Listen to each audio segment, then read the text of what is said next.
Well, I can now go to the British Academy because I'm joined now by the former Prime Minister Tony Blair, who campaigned to stay in the EU during the Brexit referendum. There he is, and joins me now live. Now, if I could just ask you, Mr. Blair, first of all, for your assessment of where we are right now. Well, it's hard to know until you see the precise terms of what's been agreed by the government, but if it's along the lines of the Chequers deal, then I think the central question will be that Britain is going to be still in the customs union to try and resolve the Northern Ireland problem, and it won't be able to get out of those arrangements without the consent of Europe. And so, in effect, I'm afraid we're going to be locked into the European trading system, having lost our control over the say in that decision-making process. So this is why, you're in a curious position now where the people who are leavers and the people like myself who are remainers are united in saying, look, this is a bad deal, and it's really not going to work. And that's why I think the only way you can resolve this issue finally is to go back to the people and say, look, you're going to have to give us a clear mandate.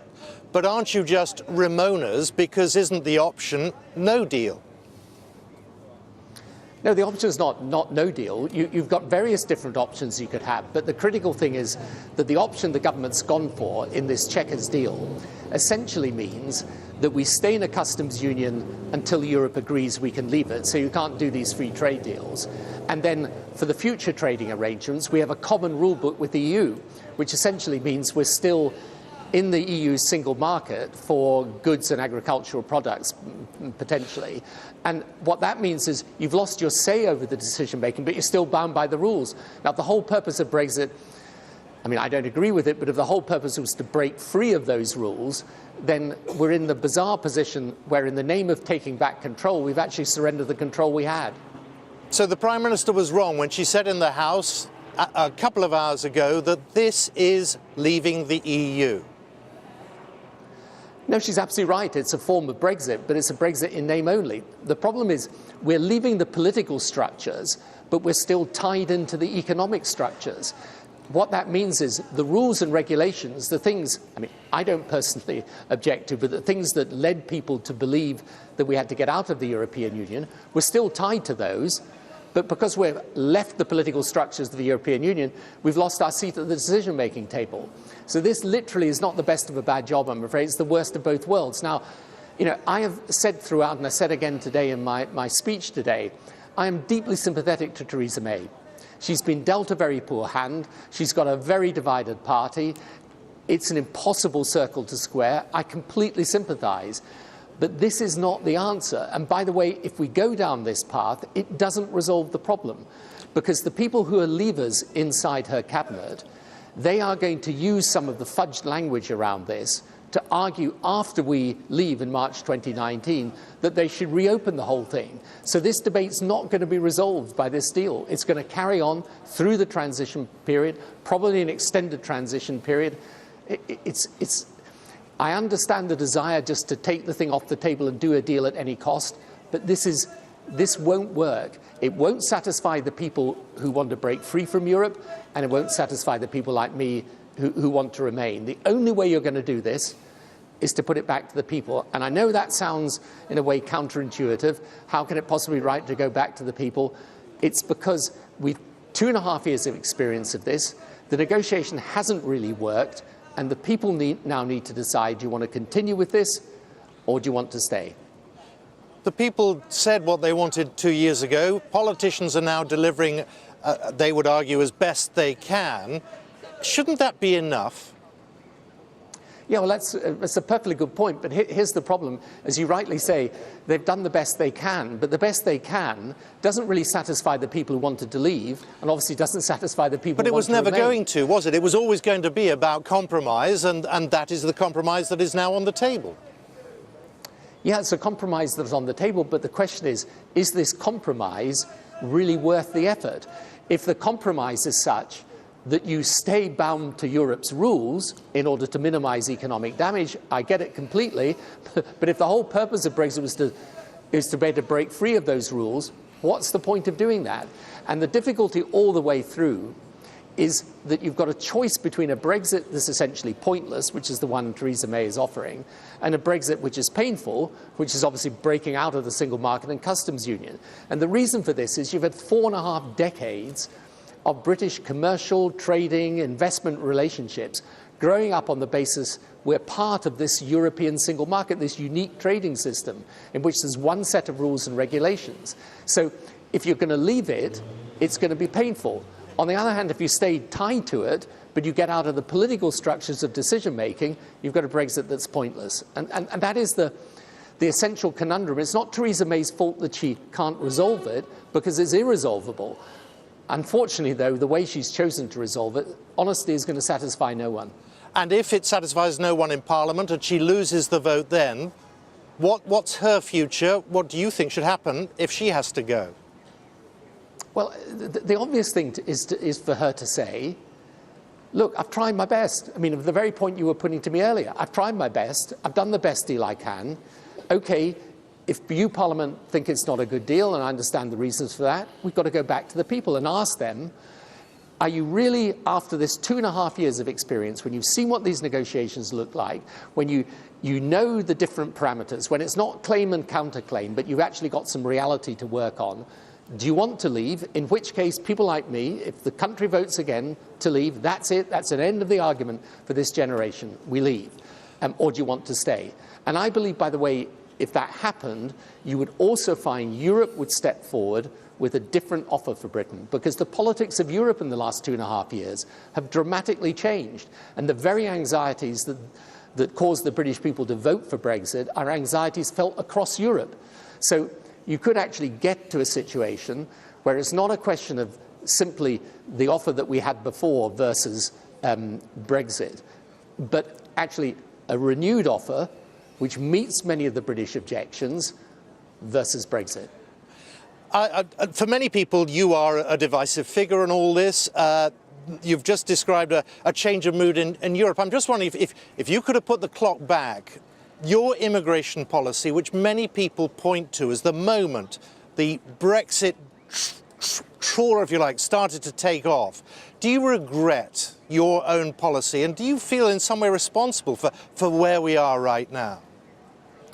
Yeah, look, I'm prepared to be responsible for many things, but not a decision I didn't agree with and vehemently opposed. Look, if you go back to 2004, those transitional arrangements, and you could have kept restrictions on for a period of 7 years, yeah, of course, the politics that developed over those years was completely different from the politics at the time of 2004, and if I'd still been in office, I would have been reacting to it. But when you look at the underlying causes of Brexit, it's about the immigration piece as a whole. And the irony is that at the very time when we have decided that we want to leave, and I think immigration played a huge role in this, the whole of the politics of immigration in Europe has also changed. So this is why, you know, many of the things that, for example, David Cameron tried to negotiate last time, I think you would be negotiating a completely different atmosphere today. I'm just wondering, the mechanism for this vote that you say you want, this people's vote, what would that mechanism actually be? How would it work? Well, this is a very good question, and you have to work out what exactly the question would be, and obviously you're an electoral commission that in the end can influence that or decide those things. But I think it's the real difference is this. It's whether you remain or leave, but on this occasion, you know, if there's a vote to leave, you're leaving not on the basis of this sort of half in, half out, you're voting to leave. And I think it's perfectly obvious that the true positions that command support in the country are either staying or what I would say is not a Brexit in name only, but a true proper Brexit. And that's the choice, and the British people have got to make it. And the difference, I know people say, well, won't that divide the country? The country's divided already. And the curious thing is about the biggest point of unity right now is opposition to this set of proposals. If you want to unify the country for the future, you've got to have clarity. The route to clarity is for the people to decide and give us the mandate. OK, we've seen 2.5 years. We've seen the deal the government comes out with. Do you really want to leave, or do you want to stay? Jeremy Corbyn says we can't stop Brexit, and he doesn't go with the people's vote plan that you have. Yeah, no, I'm afraid I disagree with them about that. And I also think, by the way, if the Labour Party were to lead this cause, if the Labour Party actually took a stand and said, you know, we're going to vote down this deal because it's a bad deal. If we can't get a general election, we should have a fresh vote. If the Labour Party led that charge, two things would happen. You'd have the vote, and the Labour Party would actually go up in the polls. What do you say to those people who say, look, there's Tony Blair, former Prime Minister, a man of yesterday, now pushing an argument like this, and we've heard it from Nick Clegg. You both wrote to a German newspaper. What do you say to those who say, you two have been standing on the sidelines as Theresa May has been playing, many would use the analogy, a game of poker. There are you at the side saying, well, you're not going to play that hand, are you? Or, oh, I think you've played your best card now, you're going to be in real trouble. You have in some ways undermined the very negotiations that she has been trying to carry out. Yeah, but here's the thing. Look, it doesn't matter whether it's me or someone else. The problem is the hand that she's trying to negotiate, what she's trying to negotiate is unnegotiable. Right? What she wants is for Britain to retain the advantages of being part of the economic structures of Europe, right? To retain the advantages of being part of the single market, part of the customs union, in order to minimize that economic damage. But at the same time, in the nod to the Brexiteers, say, no, but we want to pursue our own rules and our own regulations. It can't be done. So it's not a question of undercutting her negotiating position. She has been pushed into a position, essentially, I think, by the divisions in the Conservative Party, where she's got incompatible negotiating objectives. She wants a frictionless border in Ireland. OK, you can have one. But by the way, you can only have one if Britain remains in the customs union and the single market for goods and agricultural products. Okay? But point number two, she's then been pushed into a commitment, we're going to leave the single market and the customs union. And then point number three, she's been pushed into a position where she says that Northern Ireland's got to remain in the same relationship with Europe as the rest of the UK.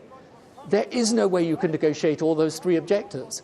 And so look, I have stepped into this argument, not because I'm not sympathetic to her. I know how difficult the job is. It's a really difficult job. And she's been dealt a really difficult hand. But this is such an important decision for the country. You've got to get to the right place. And this is the wrong place. And I'm sorry, and I really, I wouldn't normally, step in when a Prime Minister's doing something as difficult as this. But this is not going to work. But isn't Parliament the right place? Yeah, Parliament is the right place. But if Parliament can't agree, look, if you said to those members of Parliament, leave aside, all the pressure from the whips and all the swirling debate around you and just decide what do you really think is the right thing to do, then I think members of Parliament would vote this deal down. So the question is really, in those circumstances, are you really going to push ahead with this when it's very, very difficult to see how you can possibly get a deal that truly satisfies Parliament?